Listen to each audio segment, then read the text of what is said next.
नमस्कार बंधुरा तो सैमसंग तरफ থেকে খুব তাড়াতাড়ি আসতে চলেছে গ্যালাক্সি A34 5G এর আগে এরকম আমি একটা ভিডিও বানিয়েছিলাম কিন্তু এবার এই ফোনটা কবে লঞ্চ হবে সেটা অফিশিয়াল ডেট জানা হয়ে গেছে আর তাছাড়া এর মধ্যে এক্স্যাক্টলি কি কি স্পেসিফিকেশন হবে কি দাম হবে সেটা আমার কাছে এসে গেছে তো জন্য এই ভিডিওতে আমি আপনাকে এটা সম্বন্ধে বলবো তো চলুন শুরু করা যে ভিডিওটা কোনো সময় নষ্ট না করে আপনি যদি গ্যাজেট ওয়ার্ল্ড বাংলা চ্যানেলে প্রথমবার আসেন আর এরকম বাংলা টেক ভিডিও ডেইলি দেখতে চান তাহলে গ্যাজেট ওয়ার্ল্ড বাংলা চ্যানেলটা সাবস্ক্রাইব অবশ্যই করে নেবেন তো প্রথমত আলোচনা করব স্মার্টফোনটার ডিজাইন সম্বন্ধে তো এই যে গ্যালাক্সি A34 5G আপনি টোটাল 4টে কালারে দেখতে পাবেন লাইম সিলভার ভায়োলেট আর গ্রাফাইট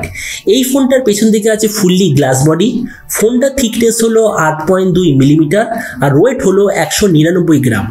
ডিসপ্লের দিক থেকে আপনি এতে পাবেন 6.6 inch full HD plus 120 hertz super AMOLED display তার সঙ্গে 1000 নিটসের brightness 20:9 aspect ratio 92% screen to body ratio display সার্টিফিকেশনের দিক থেকে এতে থাকবে HDR10+ সার্টিফিকেশন আর তাছাড়া ডিসপ্লে প্রোটেকশনের দিক থেকে থাকবে গোরিলা গ্লাস 5 এর ডিসপ্লে প্রোটেকশন কিন্তু এটা আপনি মনে রাখবেন যে প্রাইস পয়েন্টে এটা আসতে চলেছে সেই প্রাইস পয়েন্টের হিসেবে ডিসপ্লেতে আপনি পাবেন ওয়াটার ড্রপ নচ প্রসেসরের দিক থেকে এতে আছে Dimensity 1080 5G প্রসেসর যেটা সেম প্রাইস পয়েন্টে Xiaomi অথবা Realme নিজেদের ফোনে ব্যবহার করছে ক্যামেরার দিক থেকে যেতে আপনি পাবেন 48, 8 আর 5 মেগাপিক্সেলের ট্রিপল ক্যামেরা সেটআপ তার সঙ্গে 13 মেগাপিক্সেলের সেলফি এর যে রিয়ার ক্যামেরা তার সঙ্গে আপনি OIS এর অপশন ডেফিনেটলি পাবেন এই যে স্মার্টফোনটা টোটাল দুটো ভেরিয়েন্টে লঞ্চ হবে একটা হলো 6 128GB দ্বিতীয়টা হলো 8 128GB র্যামের কোয়ালিটিটা হলো LPDDR4X মেমোরি কোয়ালিটিটা হলো UFS 2.2 আর তার সঙ্গে আমরা থাকবে হাইব্রিড কার স্লটের অপশন ব্যাটারির দিক থেকে আছে 5000 mAh ব্যাটারি 25 ওয়াটের চার্জার আর কানেক্টিভিটি হলো USB টাইপ C তো এবারে স্মার্টফোনের বাকি কিছু ফিচারোলজিতে আপনি পাবেন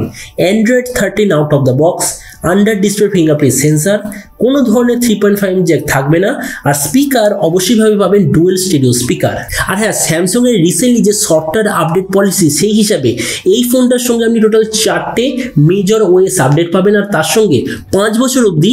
সিকিউরিটি আপডেট আপনি দেখতে পাবেন তো এবার সবচেয়ে মেন জিনিস স্মার্টফোনটা কি দামে লঞ্চ হবে তো দেখুন আমি কনফার্ম ইনফরমেশন পেয়ে গেছি এটার যে বেস ভেরিয়েন্ট ওটা ইন্ডিয়াতে লঞ্চ হবে এক্স্যাক্টলি 30,000 এ আর এর যে হায়ার ভেরিয়েন্ট ওটা ইন্ডিয়াতে লঞ্চ হবে এক্স্যাক্টলি 32,500 টাকায় তো এবার সব ভিডিওর মধ্যে আপনাকে জানাবো এই যে স্মার্টফোনটা যে এই 30,000 যে আসতে চলেছে এই দামে এটাকে আপনার নেওয়া উচিত নাকি অন্য কোনো স্মার্টফোন চুজ করা উচিত তো দেখুন প্রথমে আমরা আলোচনা করবো এটা ডিসপ্লে নিয়ে 30,000 টাকার স্মার্টফোনের হিসেবে স্যামসাং এখনো পর্যন্ত আমাদের দিচ্ছে সেই পুরনো যুগের মতো ওয়াটার ড্রপ নচ যেটা আমার মতে মনে হয় একদমই জাস্টিফাইড না তো সেই হিসাবে আমার ডিসপ্লেটা অতটা ভালো লাগেনি প্রসেসরের দিক থেকে এই প্রাইস পয়েন্টে আপনি পাবেন স্ন্যাপড্রাগন 770G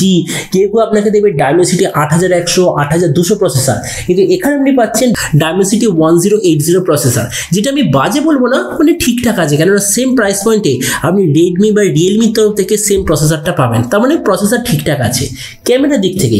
সেম প্রাইস পয়েন্টে এমন কোনো খুব ভালো ব্র্যান্ডের তরফ থেকে স্মার্টফোনই যারা আপনাকে দারুণ কোনো ক্যামেরা দেবে তো সেই দিক থেকে আমি বলবো ক্যামেরাটা ওকে মানে ঠিকঠাক আছে আর তার সঙ্গে আপনি OIS এরও সেন্সর পাচ্ছেন এটা অবশ্যই মনে রাখবেন আর কেননা সেন্সরটা হবে স্যামসাং এর তরফ থেকে মানে অপটিমাইজেশনটা খুবই ভালো হবে র্যাম আর রমের যে variant 6GB RAM 128GB memory ঠিকঠাক আছে কিন্তু যে কোয়ালিটি সেম প্রাইস পয়েন্টে প্রায় সবকটা ব্র্যান্ড আপনাকে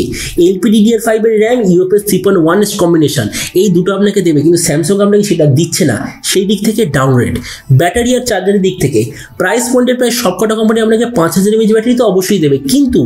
মিনিমাম 700 ওয়াট বা তার বেশি চার্জারও আপনাকে দেবে তার মানে সেই দিক থেকে এখানে একটা ডাউনগ্রেড আছে আর এছাড়া বাকি সব স্পেসিফিকেশন মোটামুটি চলে যাওয়ার মতো তার মানে দেখুন ভিডিও লাস্টে আমি এটাই বলবো যদি আপনার টার্গেট থাকে 30,000 টাকার আশেপাশে করে এমন স্মার্টফোন যাতে অ্যাটলিস্ট সফটওয়্যার আপডেটের পর কোনো ধরনের ঝামেলা হবে না 4 বছর মানে অনেক দিন অবধি ফোনটা চালাতে চান আর কেননা স্যামসাং এর স্মার্টফোন তো ওই জন্য সবচেয়ে বেশি 5G ব্যান্ড আপনি নিতে চান তো আমার মতে মনে হয় এই ফোনটা আপনার জন্য ঠিকঠাক আছে কিন্তু আপনি যদি চান প্রাইস পয়েন্টের মধ্যে সবচেয়ে বেশি স্পেসিফিকেশন ওয়ালা স্মার্টফোন তো আমার মতে মনে হয় এই ফোনটা একদমই আপনাদের জন্য হবে না তো এবার আপনি যে কনসার্ন অবশ্যই জানবেন এই যে স্যামসাং এর ফোনটা যে আসতে চলেছে তো এই দামে আপনি কি এটা নিতে চান নাকি অন্য কোনো স্মার্টফোন আপনি চুজ করতে চান এটা সম্বন্ধে নিচে কনসার্ন বলতে আমাকে একদমই ভুলবেন না তো চলুন দেখা হবে আগামীকালের একটা টেক ভিডিওতে till then stay tuned and always remember think positive be positive thank you